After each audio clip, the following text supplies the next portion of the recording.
এই নিরানব্বই জুলাই গণঅভ্যুত্থানের ৭১-এর মুক্তিযুদ্ধে যারা সরাসরি যুদ্ধ করেছিল তাদের সংখ্যা সর্বাধিক। আমি সেই জেলার সম্মেলনের সূতিকাগার শামসুল হকের মতো সন্তান যেখানে জন্মগ্রহণ করেছিল। আপনাদেরকে অসংখ্য ধন্যবাদ। আপনাদের বা এই জায়গায় ছায়া একটু জায়গা করে দিবেন।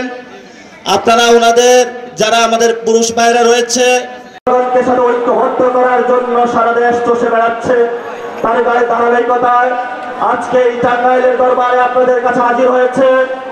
এই পর্যায়ে আপনাদের সামনে বক্তব্য রাখবেন। আমি সেই জেলার সন্তান যে জেলায় ভাষা আন্দোলনের সূতিকাগার শামসুল হকের মতো সন্তান যেখানে জন্মগ্রহণ করেছিল।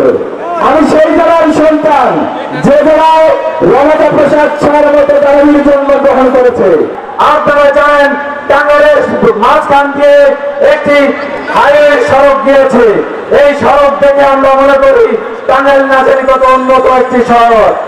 জিন্দাবাদ জিন্দাবাদ জিন্দাবাদ জিন্দাবাদ।